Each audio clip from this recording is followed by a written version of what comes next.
Welcome to Advisory Opinions. I am your guest host today, David French. And the reason that I'm guest hosting is that your main host, Sarah Isgur, who's joining us today as interim guest. Yeah, special guest of the pod. A special guest of the pod. Didn't prepare as much as I did today. So we're flipping our roles for the podcast. So I'm pleading 4-year-old birthday party. Well, you know, that works every time, Sarah. That works every time. How many 4-year-olds did you have running around the house? 10 4-year-olds. You deserve about 4 days off. Yeah. After that, 5 days off. Thank you. Yeah. Was the damage to the house greater or less than six figures? We kept them outside. So that was a huge help. My son has 28 tattoos. You know, there's like, they're Paw Patrol, they're Blaze, they're fire truck related, 28 of them all over his person. That's fantastic. So what tattoo artist agreed to come to your party and tattoo a 4-year-old? No, they're like the stickers, David. Oh, okay. They're like water tattoos. Although I have to say his grandparents were like not amused by that, actually. I think they were a little upset that we let him get temporary tattoos. Oh, that's fantastic. It's but he's all full prep. sleeve tats. Oh, that's fantastic. I mean, Nancy just performed her story that she told at the Moth at a little local place in Nashville called the Blue Room, which is this super, super cool venue. And it just reaffirmed what I thought before, that if you're young and you're moving to Nashville, they don't let you in the city limits unless you have a tattoo sleeve. So no, the whole generational difference on tattoos is increasingly fascinating. I have no tattoos. You have no tattoos. No. But it's becoming very rare for the younger generation not to have any. Yeah, no, I know. That is very interesting. But we are not talking tattoos today. We're not. We actually have an agenda.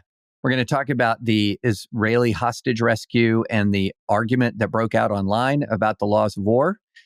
We're going to talk about a very unusual Sunday opinion from the First Circuit. It came out yesterday, and it's a student free speech case involving a student who wears a "there are two genders" t-shirt, or "there are censored genders" t-shirt. In other words, where he taped over the two genders, indicating that his message was censored. And it's an interesting ride. So we're going to walk down that case. And then we're going to end up with a checkup on the Constitution. That there has been a very interesting debate breaking out on the right, the far right. We've seen this on the far left with some aspects, for example, of critical legal theory that really call into question the Constitution itself. We're now seeing some of it on the far right, but the argument on the far right is that the Constitution is just broken. America is not under constitutional government as envisioned by the founders any longer. And we're going to take a closer look at that. And we're going to do it in a systematic way. We're going to we're going to do a health check of all the articles of Articles 1, 2, and 3. That's legislature, presidency, judiciary. And then we're going to look at the Bill of Rights, and we're going to look at the Civil War amendments, and we're going to do a checkup. And it's going to be fun. So, Sarah, let's start by talking about the rescue. I was kind of off social media most of the day yesterday, but I did, and over the weekend. But the news of the hostage rescue was just this incredible burst of good news early in the day. But then a backlash set in. And I don't know, did you see this setting in real time? I was only aware of it much later. No, I was sort of watching it roll downhill. Yeah. And it began, 4 hostages rescued, and then turned into, but lots of Palestinians were killed in the rescue attempt. And then you began to get all of this commentary about Israeli war crimes, etc. And I just want to clarify a few things here. One is, let's just go back, and I posted this on Threads, and Sarah, I saw you reposted it on Twitter. There's some... As your work spouse, I feel very able to, and maybe it's even my duty, to take your Threads posts that are particularly good and just put them on Twitter under my name. And I got a lot of engagement. I noticed that. I noticed that. Not all of it was pleasant. But some was. Some was. Yeah, absolutely. But some basic principles here. First, obviously, when Hamas attacked on October 7th and killed civilians and took hostages, it committed war crimes. Obviously, every day that Hamas retains the hostages, it commits a new war crime. Also, when it shelters the hostages in civilian locations with civilians, it creates a war crime. And oh, by the way, or it commits a war crime. And oh, by the way, when it fights in the streets of Gaza wearing civilian clothes to attack Israeli soldiers who are trying to rescue Hamas operatives, it also commits war crimes. And so into this war crime rich environment, here comes the Israeli Defense Forces to rescue these hostages. And as the story, we're going to learn a lot more about this, Sarah. This is one of these fog of war type situations where you're getting the early and preliminary reports. But one of the preliminary reports is that one of the vehicles that was evacuating 3 of the 4 hostages came under a great degree of hostile fire. And so Israel was forced to deploy overwhelming force to extricate the hostages and their rescuers from this extremely dangerous and perilous situation. And it was, quite frankly, gobsmacking to me, Sarah, that we saw the response that we did pivot so immediately to look at what Israel did rescuing these hostages in this built-up civilian area, and look at how many civilians died. And my question is, what is Israel supposed to do here? Are they supposed to acquiesce to the war crimes of Hamas and leave their hostages in the hands of Hamas because rescuing the hostages will cause civilian casualties because of Hamas sheltering in that civilian environment? Now, that's not to say that every given Israeli strike in any given moment is justified. But the overall scenario here and the way in which people leapt immediately to this big Palestinian death toll had to be the result of war crimes was remarkable. And another element of this double standard that we see applied in this conflict and look, and as listeners know, I'm not a Israel can do no wrong guy. I have written a piece at the Times talking about even though I support Israel treating Hamas the way we treated ISIS, I've got some issues with the way Israel has conducted the war.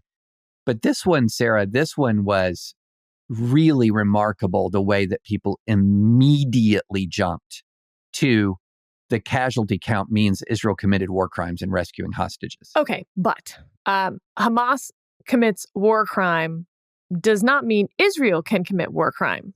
True. What I hear you saying is that it changes the rules of engagement for Israel, though, so that things that would potentially be war crimes if Israel did them in different situations aren't. Maybe I'm phrasing that wrong, but basically by Hamas using civilian areas for their operations, including putting hostages in civilian homes. Right. Whether those civilians were amenable to that or not. Let's say they're not. Right. They're being forced at gunpoint to hold hostages in their homes. That is different than if Israel went in and executed civilians in their homes because they're in Gaza. By virtue of the hostages being there, you're saying it is not a war crime for Israel to go in and shoot some of those family members to rescue the hostages. Right. So if you have hostages in a location and you are doing a dynamic entry to retrieve the hostages, then there is a snap judgment that is made. So first, you're entitled to do the dynamic entry. That's absolutely unequivocally true that you can do that dynamic entry to come in and take the hostages. Can we stop right there for just a second? Sure. What if the hostages turned out not to be there? What if you were acting on the best, intel that you had? Maybe it wasn't very good, though, and the hostages aren't in there. How does that change the rules? It doesn't mean that the dynamic entry is unlawful. There are elements of this where it just becomes a tragic mistake. But here's the thing, Sarah. Under the legal construct, the fact that Hamas shelters its hostages in civilian areas makes those mistakes much more likely if one were to occur, much more likely. And that's on Hamas. Okay, so they're allowed to go in.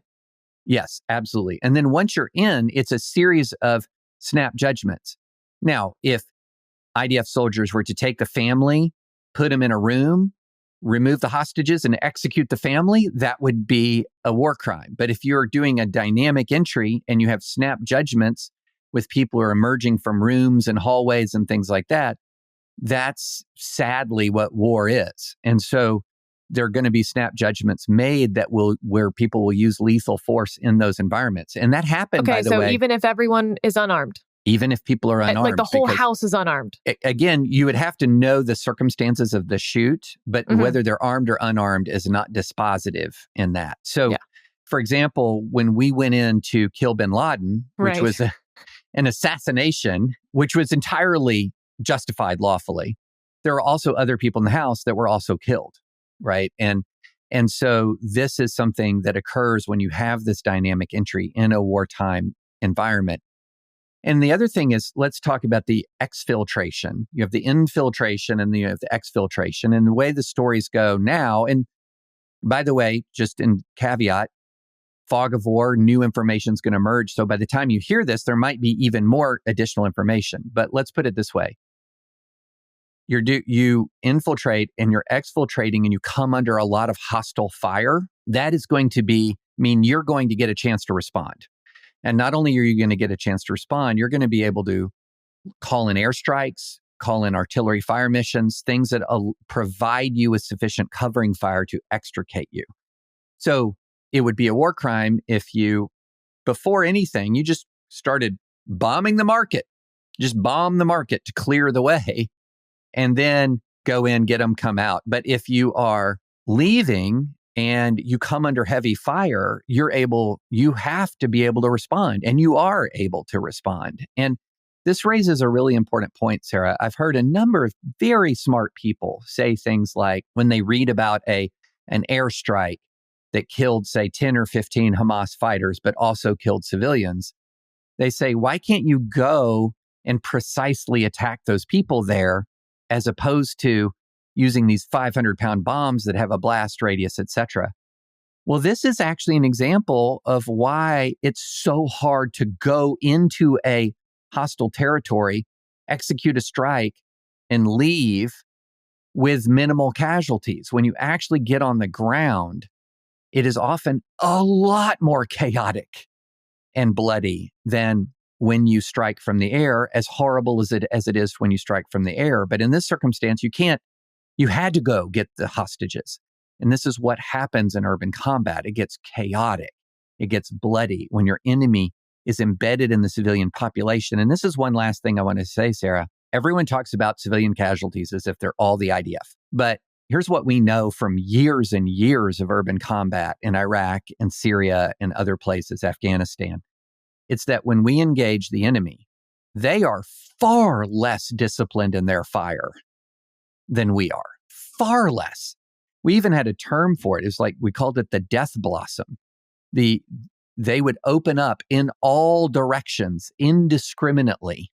And in this circumstance, I would guarantee I would fall out of my chair in shock if a lot of the civilian casualties weren't the result of indiscriminate Hamas fire, not just Israeli fire, because they engage and open up with everything that they have. And so that's why this gets so chaotic. So I think maybe you could just do a quick run through of, without knowing the facts, what are the war crimes that could occur on Israel's side, given what we know on the ground, right? Hamas is holding civilians hostage. Sorry, Hamas is obviously holding civilians hostage. Holding civilians hostage, though, within civilian areas and civilian families. They have mixed intel about where they're being held, all of the things we sort of know for a fact. Because I feel like there's a lot of things we don't know for a fact. We don't know how many civilians were killed. We know one IDF soldier was killed. There's been reports that other hostages were killed during the operation as a result, but we don't know whether that was Hamas then executing hostages or that hostages were shot by IDF or by Hamas fire on accident. We don't know any of that stuff. So set all of that aside, just from what we actually know. without knowing those facts.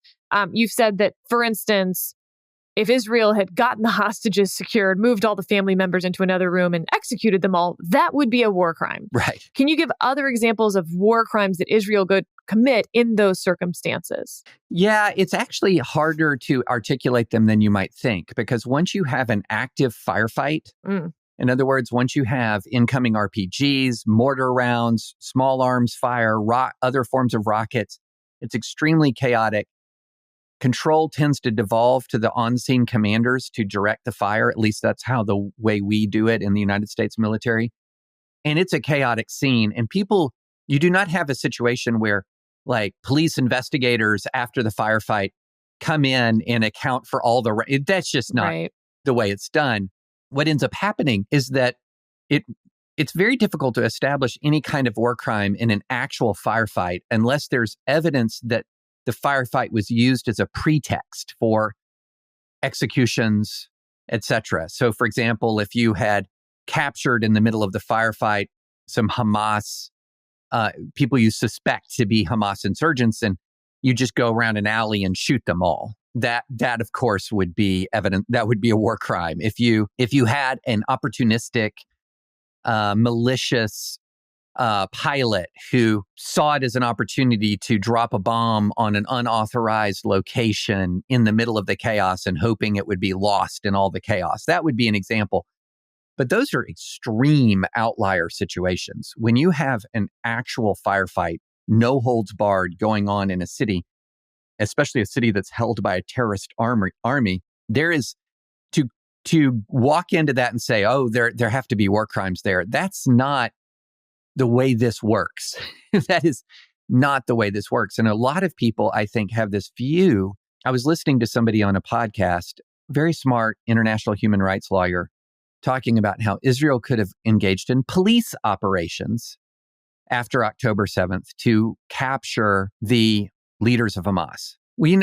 That sounds great, but it's completely divorced from reality. It's not like Israeli police could go into the heart of Gaza and capture Hamas leaders without creating exactly the kind of giant urban fight you just saw. And so the reality is, in the chaos of urban battle, you're not going to find it's very difficult to have a circumstance where there's actual war crimes and all that chaos. You'd have to show evidence that chaos was used as a pretext for some sort of deliberate murder execution, but the actual chaos itself is not a war crime.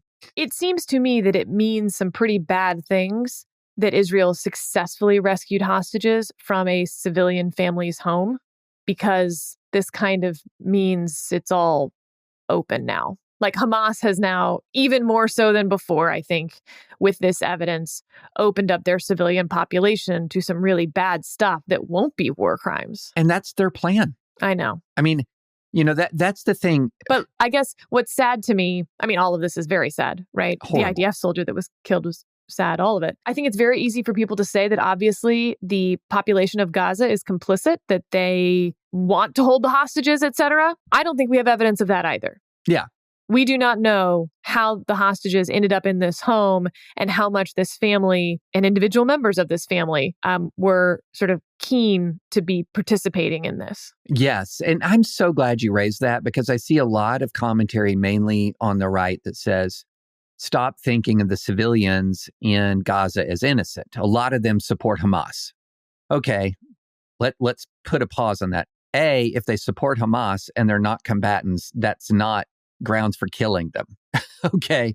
So even if they support Hamas, it would vote for Hamas or like Hamas, that's not a death sentence. Number two, and we know this from our personal experience in Iraq, you cannot know what that population thinks truly while it is still under the thumb of a terrorist army. Right. Okay. There were a lot of polling isn't very helpful. No. Polling in Russia isn't helpful. Polling in Gaza isn't helpful. No. And look, I fully acknowledge that a bunch of people in Gaza are anti-Semitic and all of this, but to sit there and say, we know what Gazans think while they're run by Hamas is no. When it is fascinating, though, that the hostages all do look to be in, good health, meaning They were fed clearly during their 8 months. So is Gaza starving, or were the hostages well treated? There are all these sort of contradictions baked in, but we know that Hamas has been stealing food and aid and all these other resources that are pouring into Gaza. For me, this hostage rescue makes everything worse on the ground moving forward, I think. I think it likely will. I think Israel had no choice but to do it, and this is what you have to do. And thank God all those hostages and their families home, and the videos of those were incredible. I don't mean for a second to say I'm not thrilled that every single one of them's home and that it wasn't worth the operation to do it. It's more, ugh. I mean, it just shows you what a nightmare this war is, and the way, and at no point ever am I going to say, and so just assume everything I say when I say Hamas has done terrible things, there's no circumstances that then allow Israel to commit war crimes. So at no point when I criticize Hamas am I granting Israel a permission structure beyond international law of armed conflict. However, what people have to realize is that Hamas's conduct by violating the laws of war impacts Israel's freedom of action under those laws of war. And the laws of war are not set up to grant the advantage to the person who hides behind the civilians. Okay? For good reason. You're right. We really, really want that not to happen. Exactly. The laws of war are designed to punish those who would use civilian human shields, not to encourage the use of human shields. And so when the international community is 10 times angrier at Israel than it is at Hamas, this is exactly the reverse of the moral and legal dynamic. Exactly the reverse. And I do wish there would be less attention paid to sort of activist human rights lawyers when they're talking about laws of armed conflict, and more attention paid to actual practitioners, the people who have had to make these horribly tough decisions in the American military, in the British military, or retired members of the IDF, you name it, people who've had to actually make these decisions against a similar enemy. And you realize that a giant amount of the commentary that is delivered so authoritatively on social media and many other places is just 180 degrees from the truth. These folks online often act as if Hamas's actions should give it an advantage. No, Hamas's actions actually should give it a disadvantage. And so that's the dynamic of the international law of armed conflict. Again, none of it relieves Israel of its responsibilities, but what you have to know is Hamas's actions impact Israel's obligations exactly the way we described earlier when you're talking about when Hamas opens up on Israel, when Hamas puts hostages in apartment buildings, when Hamas stores munitions in schools. Who is responsible there? Hamas is responsible. You're hosting. Okay. What's next? Well, I'm so sorry. There was a pregnant pause and you leaned in and I thought, waiting for the host. Sarah's about to drop a gem of wisdom. Man, this guest host is like pretty.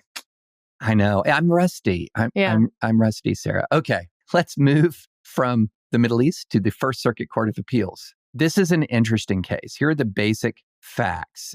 It's very simple. Although it's amazing how simple cases factually can lead to 70-page opinions that can often leave you just as confused as when you started reading the opinion. All right, so the facts here are pretty simple.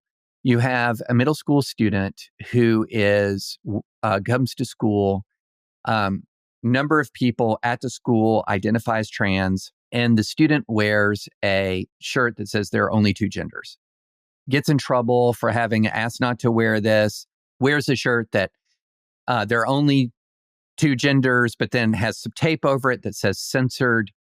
And there's a dress code, and the dress code has, normal stuff like clothing must be neat and clean. Clothing that is excessive revealing will not be allowed. Tank tops and basketball shirts must have a t-shirt underneath. All of this. And then it says clothing must not state, imply, or depict hate speech or imagery that targets groups based on race, ethnicity, gender, sexual orientation, gender identity, religious affiliation, or any other classification. And it says any other apparel that the administration determines to be unacceptable to our community standards will not be allowed. So the actual wearing of the t-shirt did trigger public controversy once it came out, which then led to public attacks on the school after the school censored the shirt. But there wasn't really evidence of any kind of chaos at school. So the court looks at Tinker, which is longtime AO listeners will know Tinker just by the name. But for the new AO listeners, Tinker is a case from the Vietnam War era where students wore black armbands to school, and they were going to be disciplined for wearing the black armbands. The Supreme Court weighs in, says students don't abandon their rights at the schoolhouse gate, allows them to wear black armbands, but then says, of course, school authorities may restrict student speech that, quote, materially disrupts classwork or involves substantial disorder or invasion of the rights of others, or otherwise put, materially and substantially interferes with the requirements of appropriate discipline in the operation of the school, or collides with the right of others. So here are two big broad buckets, Sarah. Collides with the rights of others, you can suppress. Materially and substantially interferes with the requirements of appropriate discipline, you can suppress. So the district court said this t-shirt invades the rights of others. The First Circuit denied the plaintiff and ruled against the plaintiff. The First Circuit rules against the plaintiff, but on different grounds, saying this actually materially disrupts the classwork or involves substantial disorder or invasion of the rights of others, in part because the t-shirt is highly disparaging. Highly disparaging. So, Sarah, my initial response to this, my blink response was, this has got to be really wrong. This has got to be really wrong that you're wearing a t-shirt. There's no evidence that that there was some sort of chaos at school. There were people who didn't like it. Their feelings were hurt. But that's the same with the black armbands. People didn't like it. They were upset by it. But just being upset by speech is not the same thing as disruption. And then I go and I just read this whole darn thing, Sarah, and I realize that at the circuit court level, the case law around substantial disruption is a mess. It's an absolute mess. A hot, steaming, flaming pile of mess. What did you think as you were walking through this thing? First of all, longtime listeners will know, I love t-shirt cases. Angry Cheerleader is my favorite Supreme Court case from the recent terms.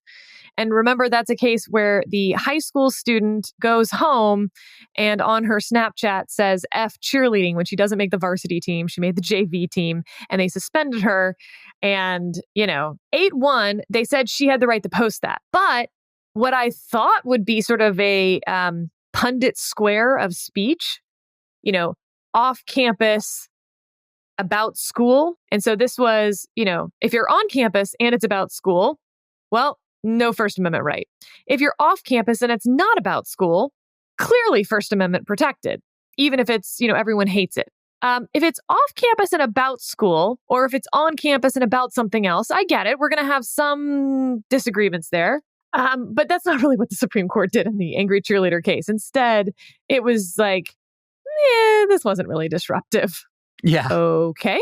By the way, that one vote was Justice Thomas, which just cracks me up, as it's been described, of beat the children with sticks. Right. It's interesting. I had the snap opinion when I read the summary of the case, same as you, that this must be wrong. As I then pondered it before getting to read the case, I had come around to a slightly more nuanced position about this. And then when I read the case, I came away with you as, what the hot mess dumpster fire is this 70 pages? Yes. Because, look, let me tell you why I nuanced my position a little bit. Because at first I was like, it's a t-shirt with a political message that's core First Amendment speech, is not targeted to any student. And I don't just mean it doesn't have their name on the t-shirt. Right. I mean, there's no evidence that this was about any student or about anything even particularly going on at the school. aside from the political debate that's happening in the country that's also happening at the school. And that there are a few trans students, but there's no evidence that like he wore it because a trans student named Jill sat next to him, right? Or something Or because like that student had been expressing some belief that he disagreed. It had nothing to do Right. with any particular student. So that was my like walking into this case feeling. But there were a few other thoughts I had. One, this is a junior high school. This isn't even high school. And I guess I'm a little confused why the school dress code isn't more strict across the board. So, for instance, in the record of this, it says that they do allow shirts that are on the other side of this specific debate. Yeah. As long as those shirts are seen as positive, and this shirt was seen as negative. Of course, I'm sure this student doesn't feel that those other shirts are positive towards him. So that seems really bizarre to me that, like, I don't know why we're not, like, this is content-based. And the record shows that it's content-based. Aren't we kind of done at that point? But it is a junior high school. So this is obviously content-based at the school, and I don't know why their dress code isn't no political speech, which I actually think would be far more in this like tinker line because it's a junior high school, because of the inherent disruption of political speech in a junior high context.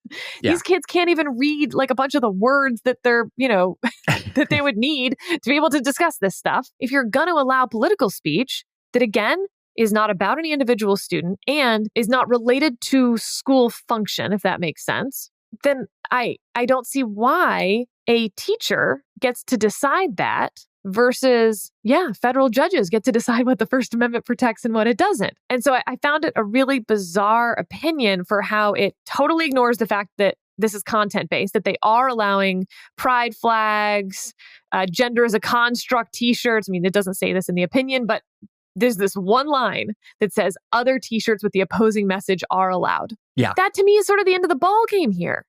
Yes. This is the shirtlift case about raising flags at Boston City Hall.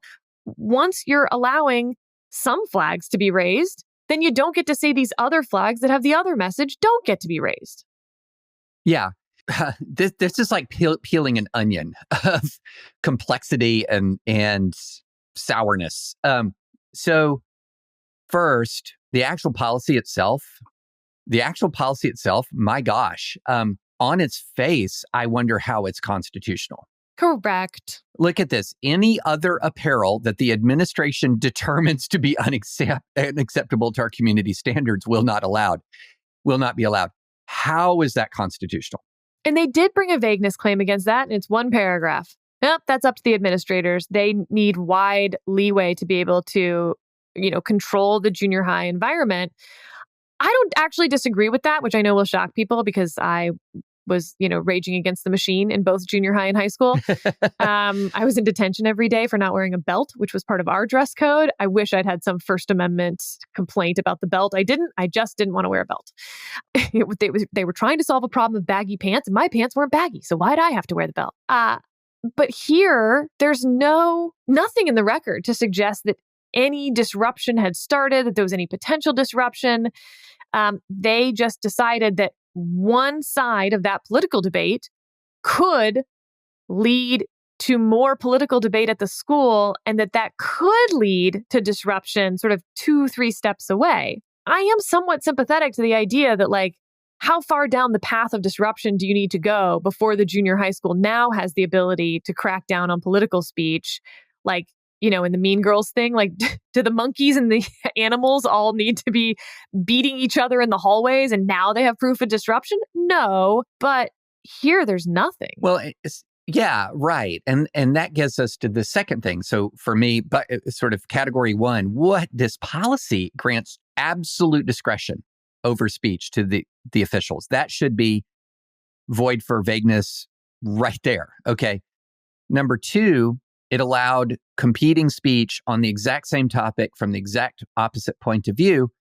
And by the way, the opposite point of view is not universally inoffensive. Okay. So this is, again, something where you're talking about, well, no, David, one side is offensive speech and the other side is not offensive speech. That is not the case. Okay. That's also never true. Right? It's never In any true. political debate, you don't get to say one side of the good guys and the other side of the bad guys. It's a political debate. By definition, that's not accurate. And I'm also just on the school administrator point. the reason that I don't want them deciding which books go in the library as the last call, I don't mean that, of course, like they get to recommend books or have say, recommendations, all that. But the school has a bad interest here, meaning they have an interest to prevent the speech that they don't like, regardless of whether it'll be disruptive. And this gets us to the third category here. This is an educational institution. What is the educational objective here? Okay. And I keep going back to this, and there's some listeners who might go, uh-oh, he's going to quote Pico again. So go back to this case involving book banning from the 1970s.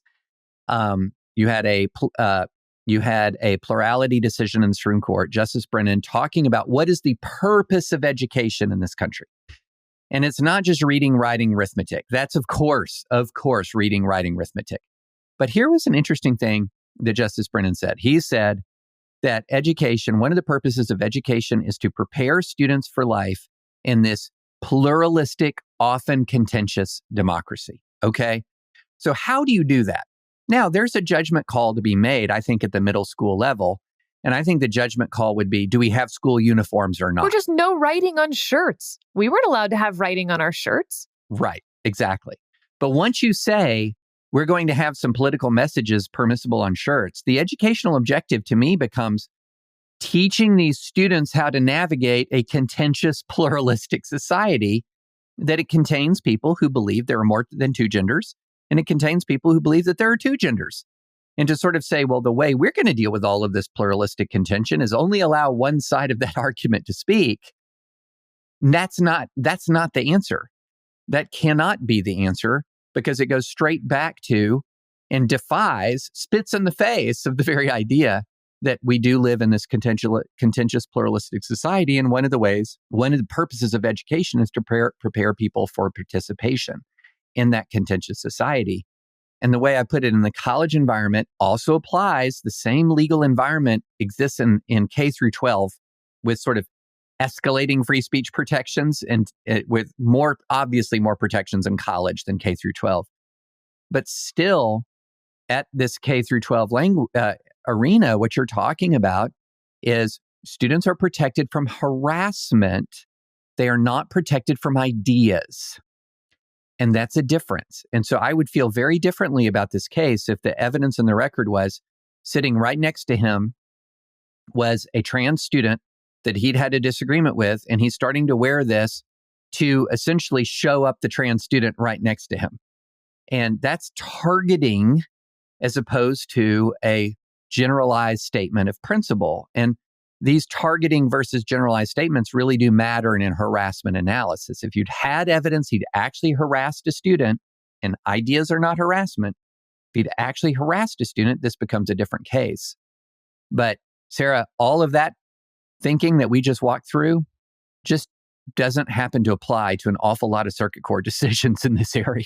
That's true. So other t-shirts, a Confederate flag t-shirt, Islam is the devil. And I think that this opinion is correct when it says that the facts on the ground matter. Yes. And that we do have to defer to these principles to be able to tell us, principle meaning the principal of the school, not first principles. Right. We do have to defer to the principals, for instance, to tell us whether he's doing it to target the student he's sitting next to. Yeah, the t-shirt doesn't say that, but if you're in this school, you're going to know what's going on and who's sitting with who in the lunchroom and all that stuff. Actually, I think that stuff does matter in a junior high setting the way it does not matter in an adult setting, for instance. Right. I also can see a difference between Islam is the devil being more on the fighting word side, if you will, than Islam is wrong, right?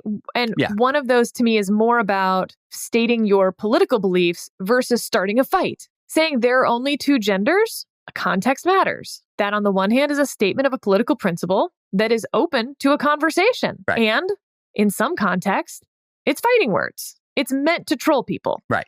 Right. And I guess, so David, setting out the legal context here, I kept going back and forth on whether I was annoyed that the parents let him wear the shirt. Yeah, that's a really good question. Right? He had to buy the shirt.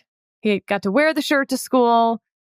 Once he wears the shirt, I understand the dad standing up for his kid's First Amendment rights and following through with the lawsuit. There was a lot of publicity about this case, lots of interviews about it. I didn't love that. Yeah. I mean, underpinning a lot of these cases, for example, let's go back to the praying coach, Coach Kennedy. It's exactly what reminded me of Yeah.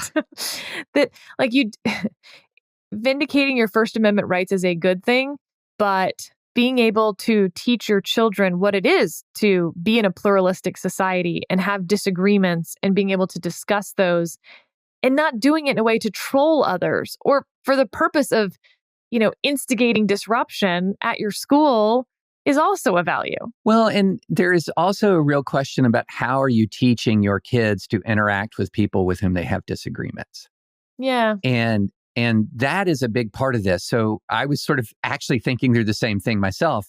If any of my kids had said, I'm going to wear this t-shirt, I would have said, you will not. Not because I disagree. I think there are only two sexes, right? And I think that there are some very small number of people who have, chromosomal abnormalities, but there's male and female, right? And so I agree with the underlying statement, but at the same time, what is the way in which you make your case? And also, what is the way in which you treat your classmates? And the fact that some of them put stuff in your face and do sloganeering in your face does not mean that any of return in-your-face sloganeering is the right way to handle these kinds of debates and discussions. And so I would much rather teach my kids to interact with people that they disagree with in a way that is conducive to relationship and conversation, and not in a way that repels people from entering into relationship and conversation. And so, yeah, this is a common issue. And when you do these First Amendment cases, Sarah, there's a million cases that I've had that I don't agree with either the underlying message or the way it was presented.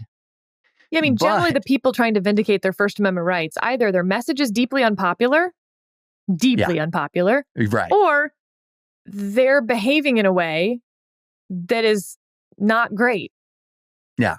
But that's what the First Amendment's there to protect, because otherwise we wouldn't need to protect it, because we'd all be like, oh, that's nice. And if you think that it's somehow not productive or counterproductive to protect these people and protect this kind of expression, what you have to realize is by protecting the frontiers, right, you protect the world we all live in, which is very few people want to be at the edge of free speech.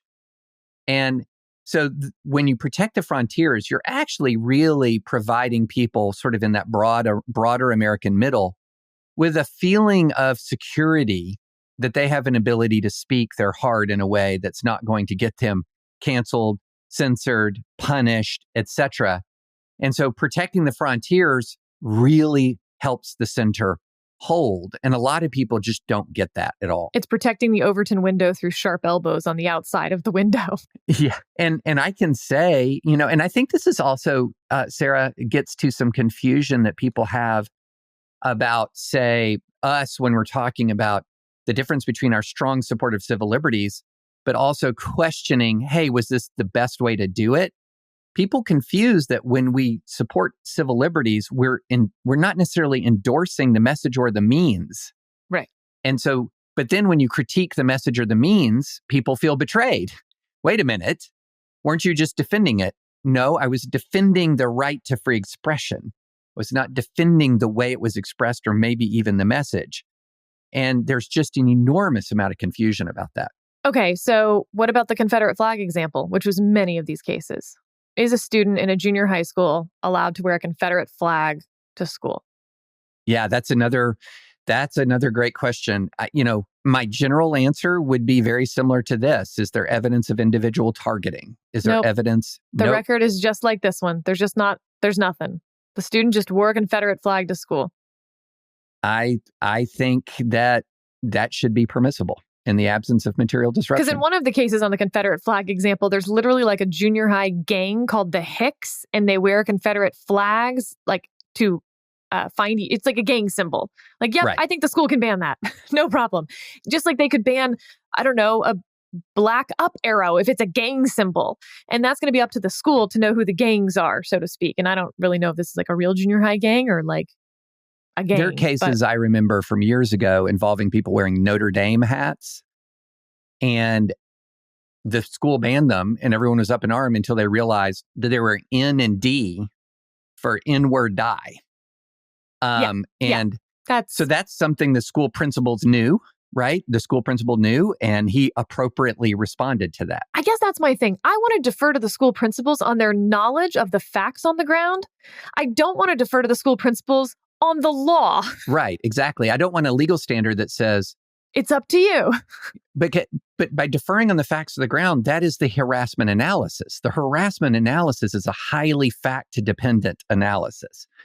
What they're trying to do when you do these big sweeping, we can ban anything that we want to ban, is that's skipping the harassment analysis entirely and just going towards often the offensiveness analysis, which is different from the harassment analysis. Offensiveness and harassment are different. I thought they made a good point about this is not, it's not simply that, like, for instance, the school celebrated Pride Month by having a, what do you call it? Like poster board or whatever, the billboard with a pride flag and stuff like that. And like they have a pride group on campus. That doesn't license you to then wear whatever shirt you want in response to that message. Right. Or Black History Month would allow you to wear your Confederate flag shirt all through Black History Month or something. No. So that's not the analysis either. But I do think it's basically either ban all the shirts or have a harassment specific inquiry.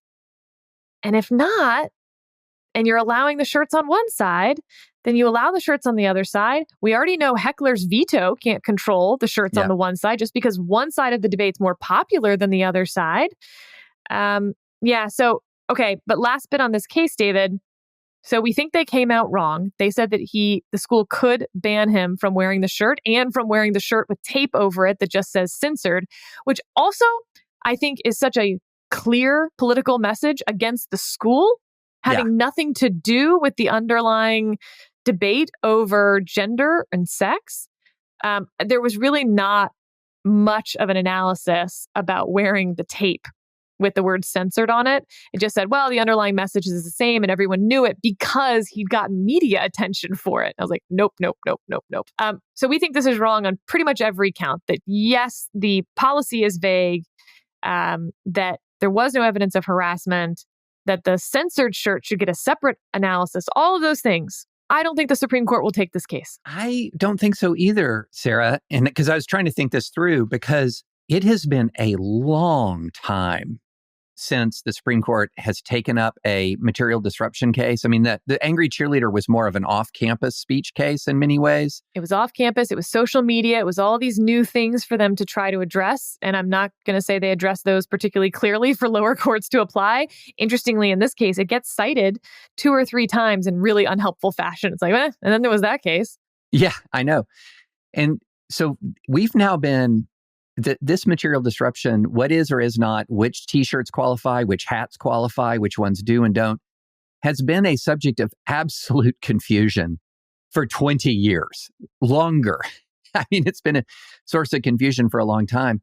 And actually, I'm not sure that the Supreme Court necessarily has a clear way of wading into this anymore.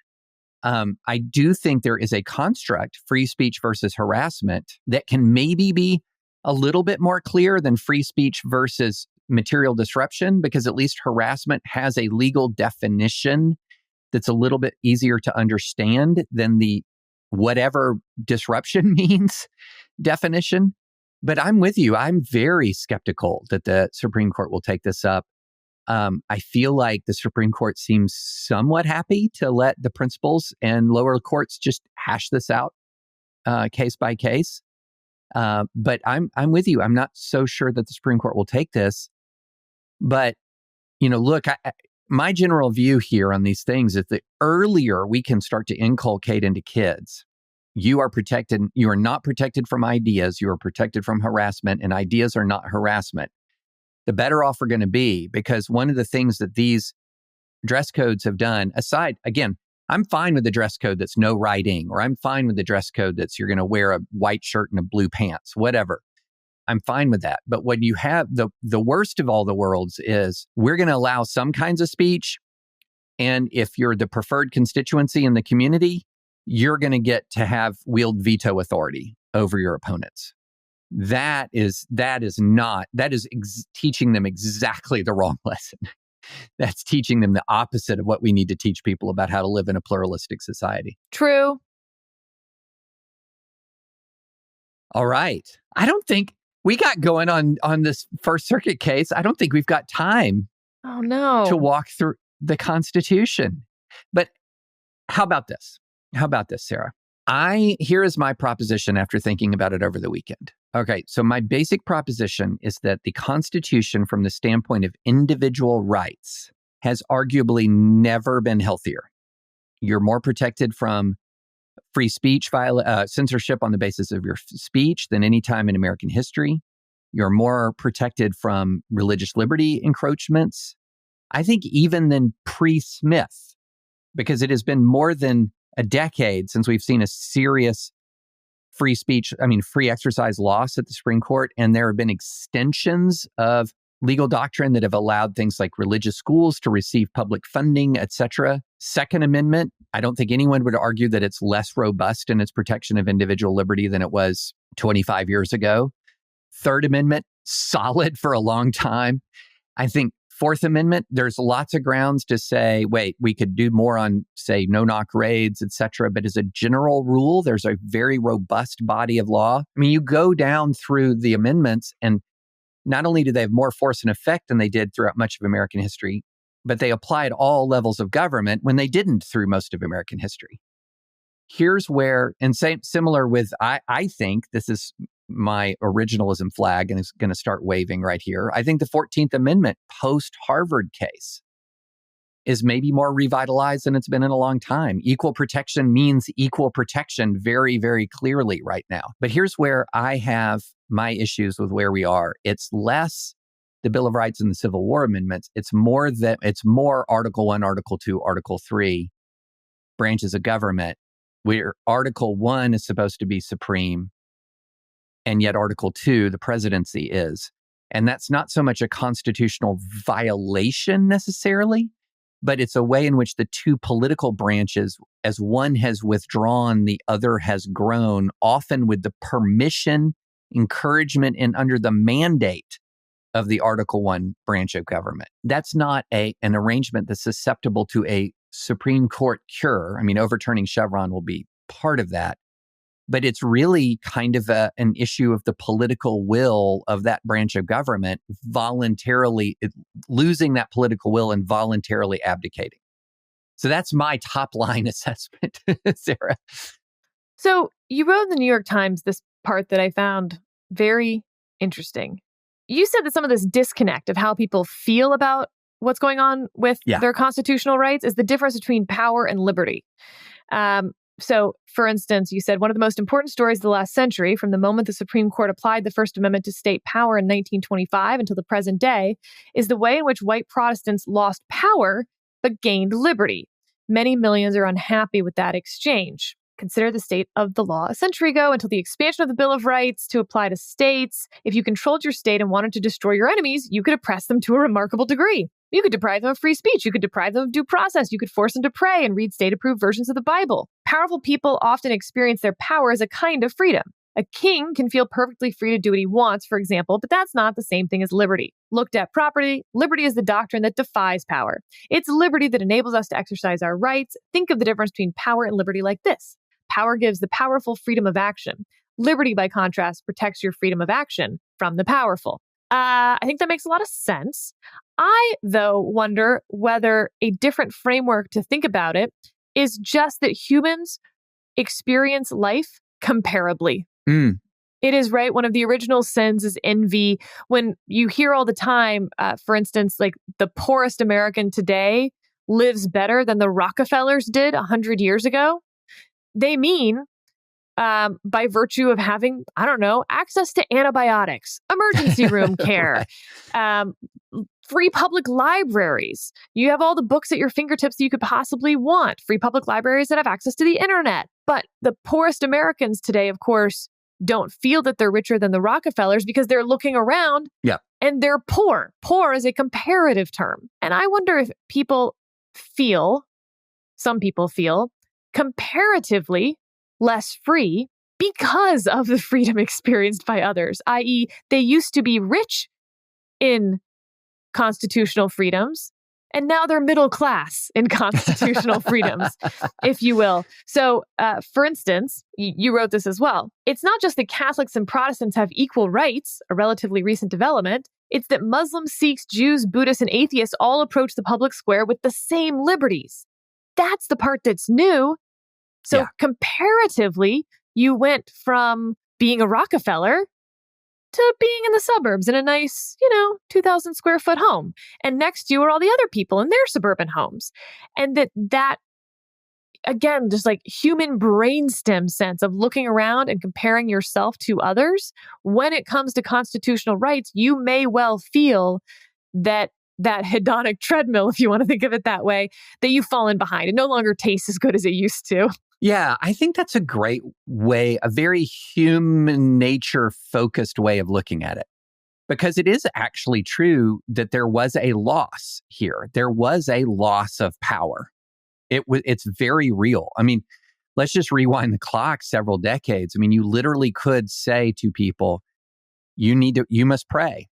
We're going to begin with Bible readings. And by the way, it's going to be the King James Bible, which and it is mandatory in schools. Your students will be reading this version of the Lord's Prayer in public school. And by the way, public school is mandatory.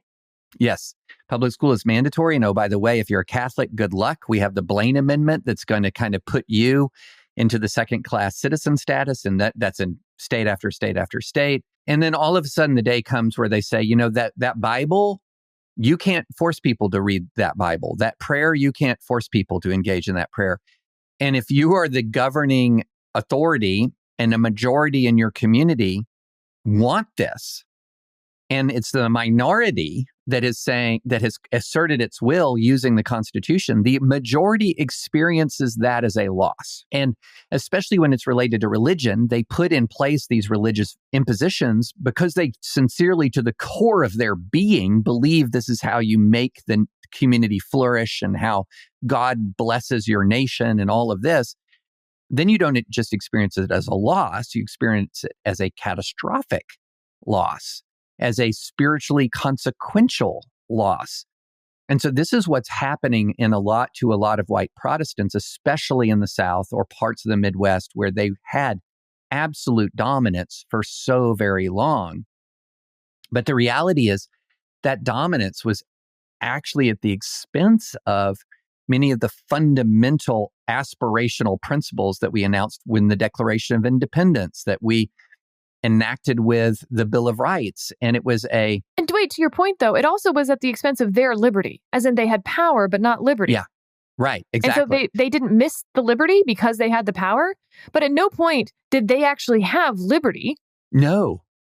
That if the power dynamic had shifted in their community, and let's say somehow, there'd been a big migration of Muslims into a particular town. Or Catholics. They could have said, okay, we're going to say the Hail Mary to start the class. Or they could say 5 times a day, we are bowing to Mecca. You could. And so they didn't have that liberty that they thought they had. They just had power, and they only enjoyed that. They were in this sort of state of they were in a state that they enjoyed mainly because of the accidents in history that had concentrated a majority of them in that particular time and in that location.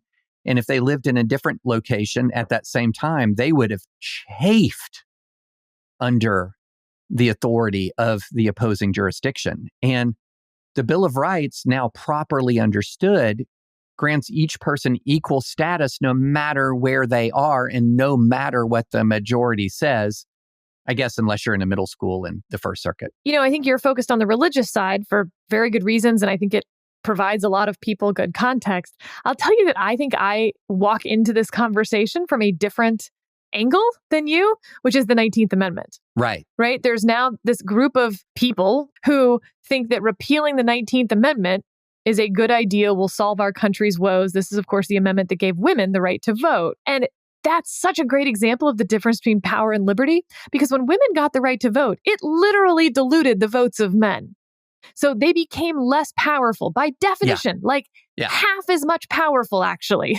Yeah, that's right. But it increased liberty because in theory before that, women maybe could have taken over the country and just simply said men don't have the right to vote. And now we right. can't.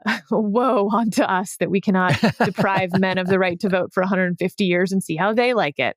And so I think that's what I mean about like comparative stuff, because men absolutely are better off in an absolute sense, but comparatively, they're not. And I think your power and liberty dynamic is getting to the same idea. I think both are really true. But man, I think I've mentioned this before, but like when I was this isn't just like a Christian nationalist thing that's popping up now or stuff people say online to troll, like, haha, we should like repeal the 19th Amendment. Brr. Yeah. Like Beavis and Butthead style. This was actually a topic of conversation when I was in law school. Yeah. Well, when I was in law school, what I mainly heard from the left was the Constitution is fundamentally broken. Right. And what that was meaning in many ways was that people on the far left had an idea of how to remake society, to cleanse it of the racism and sexism and homophobia of the past. But they couldn't do it under the current constitutional structure. I know, it's such a pain that you have to have buy-in from all these other people that you live next to. Bicameralism is the worst. Especially when we know what is best and how to fix all of this. And it'd be so much easier if I could just have my magic wand, but make sure no one else ever gets a magic wand other than just me, who is the smartest. I mean, it's like the dumbest stuff I've ever heard. And right now you hear it from this like, well, but this is an emergency.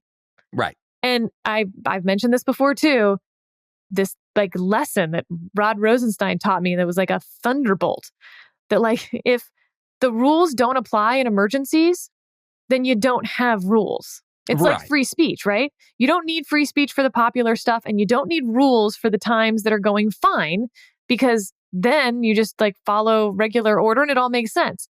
The rules are for emergencies, free speech is for unpopular opinions, and a constitution like ours is for a pluralistic society because you will not always be in charge. You do not actually know the right way to do everything. And I think, there's this interesting article in some newspaper, Gray Lady or otherwise, that said that a lot of the quote unquote liberal policies pursued by the European Union have led to illiberalism. There's a shock when you tell people like, this is the way we're going to live because it is the way that is correct. And you stifle free speech and you stifle pluralism, then it's going to turn out you weren't right about everything. I mean, the lack of intellectual humility by human beings as part of their nature, not because they belong to one tribe or another tribe or on one side of the political spectrum or the other. It is simply human nature to not be humble. Ben Franklin said it in his autobiography, and it cracks me up. He had his 13 virtues to achieve perfection, and humility was one of them. And he achieves like the other 12, and he's really working on humility, and he spends 2 or 3 weeks on that. And he says, I finally achieved humility, but I was so proud of it that I just decided 12 was enough. Yeah. Like that is human nature in a nutshell. If your agenda is built around imposition, in other words, I have figured out how to fix all of this, and now I'm going to bequeath upon society the following set of rules. So if your agenda is built around imposition of your values or destruction of your enemies, the Constitution is going to be this giant roadblock. And by Constitution, I don't mean the 1787 Constitution. I mean the Constitution as it exists right now today, with the Bill of Rights given full life, applying from the highest levels of government to the lowest levels of government.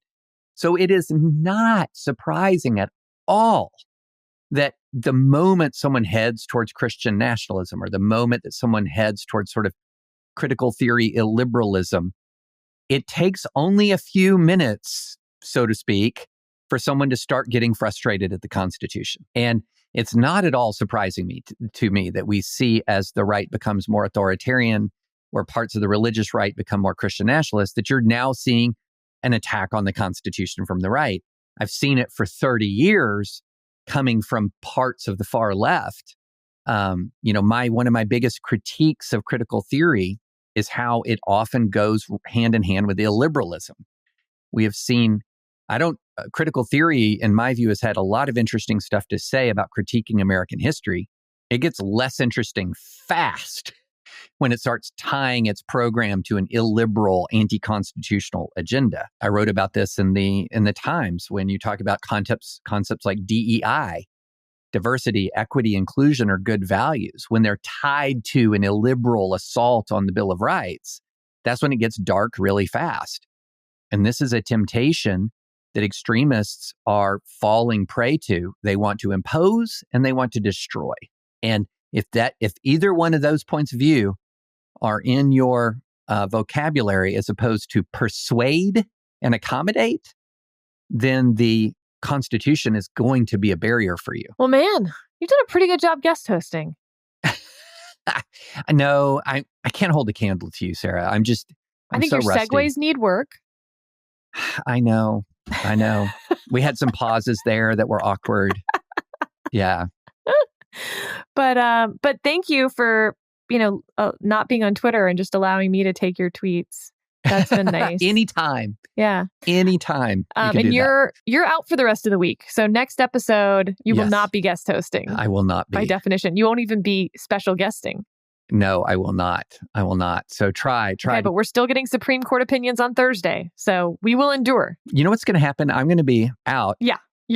Rahimi is coming down for sure. Rahimi and immunity. Okay. If Rahimi and immunity come down, I predict that you will suddenly find the time to podcast. There'll be some way. It might be 2 a.m., but you'll be back. Possibly. All right. I guess I sign off. Yeah, that's right. So I will not be here next time, but Sarah will, back in the host chair, and she will be delighted. We will be delighted. No, okay, I've blown it, Sarah. I don't even know how to close a podcast anymore. I won't be back, but Sarah will, and see you next time. Good pod.